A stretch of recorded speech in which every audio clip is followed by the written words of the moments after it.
Good morning बच्चों। आपके पास सब क्वेश्चन हैं। अब आपके पास लाभ और हानि के क्वेश्चन हैं। ये क्वेश्चन आपने 7th में ही पढ़ रखे हैं, ठीक है।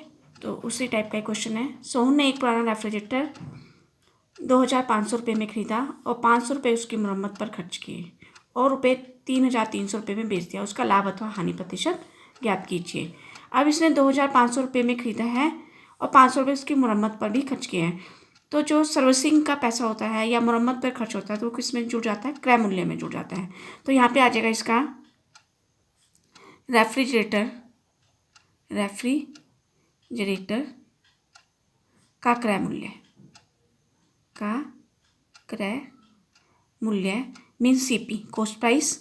तो ये कितना है आपके पास? 2500 रुपये में उसने खरीदा है और प्लस 500 रुपये उसकी मरम्मत पर खर्च किए हैं, तो इसी में ऐड होगा। सर्विसिंग का जितना भी पैसा है वो किसमें? क्रय मूल्य में ऐड होता है। तो ये आ जाएगा आपके पास 3000 रुपये आ गया, ठीक है। फिर रेफ्रिजरेटर का विक्रय मूल्य जिस पर बेचा है, ठीक है। क्रय मूल्य जिस पर खरीदा है और जिस मूल्य पर बेचा गया है उसको क्या कहते हैं हम? विक्रय मूल्य या सेलिंग प्राइस कहते हैं, एसपी से लिखते हैं हम। तो वो कितना? 3300 रुपये में बेच दिया है। तो ये इस 3300 रुपये क्या है? उसका आपका विक्रय मूल्य है, मीन्स सेलिंग प्राइस है। तो ये आ जाएगा 3300 रुपये आ गया, ठीक है। अब यहाँ पे देखिए आपके पास, अब उसको लाभ होगा। सबसे पहले तो हमको ये पता होना चाहिए कि उसको लाभ होगा या हानि होगा। यहाँ पे देखिए सेलिंग प्राइस इसकी कितनी है? 3300 रुपये है और कॉस्ट प्राइस कितनी है? 3000 रुपये है। तो सेलिंग प्राइस क्या है? कॉस्ट प्राइस से ज़्यादा है, तो इसलिए सोन को क्या होगा? प्रॉफिट होगा, लाभ होगा, ठीक है। तो यहाँ लिखेंगे क्योंकि आई के पास जो एसपी है, सेलिंग प्राइस है, वो कॉस्ट प्राइस से क्या ज़्यादा है, इसलिए उसको क्या होगा? लाभ। तो हम लाभ निकालेंगे। तो लाभ क्या आ जाएगा आपके पास? फार्मूला आपने पढ़ी रखा 7th में, एसपी माइनस सीपी, ठीक है। विक्रय मूल्य माइनस क्रय मूल्य। तो ये आपके पास कितना है? 3300 रुपये माइनस 3000 रुपये। तो ये कितना आ गया आपके पास? 300 रुपये आ गया। तो 300 रुपये का उसको क्या हो रहा है? लाभ हो रहा है। अब लाभ निकाला तो हम क्या निकालेंगे यहाँ पे? लाभ प्रतिशत। और हानि कब होती है? जब क्या हो? सीपी ज़्यादा हो एसपी से, ठीक है।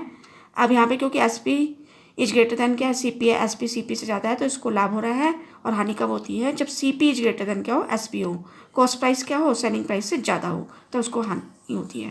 तो क्योंकि अब हमने लाभ निकाला तो इसलिए हम लाभ प्रतिशत निकालेंगे। इसका फार्मूला भी आपने 7th में पढ़ रखा है, लाभ बटा क्रय मूल्य।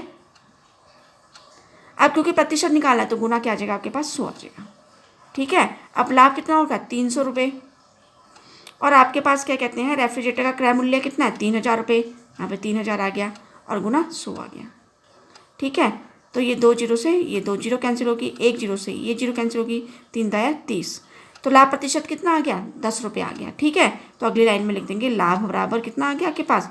10%। तो लाभ आपने कैलकुलेट कर दिया 10%। यदि आप हानि निकाल लें तो हानि प्रतिशत कैलकुलेट करेंगे और लाभ आ रहा है तो आप लाभ प्रतिशत कैलकुलेट करेंगे। तो लाभ कितना आ गया आपके पास? 10% आ गया। Thank you.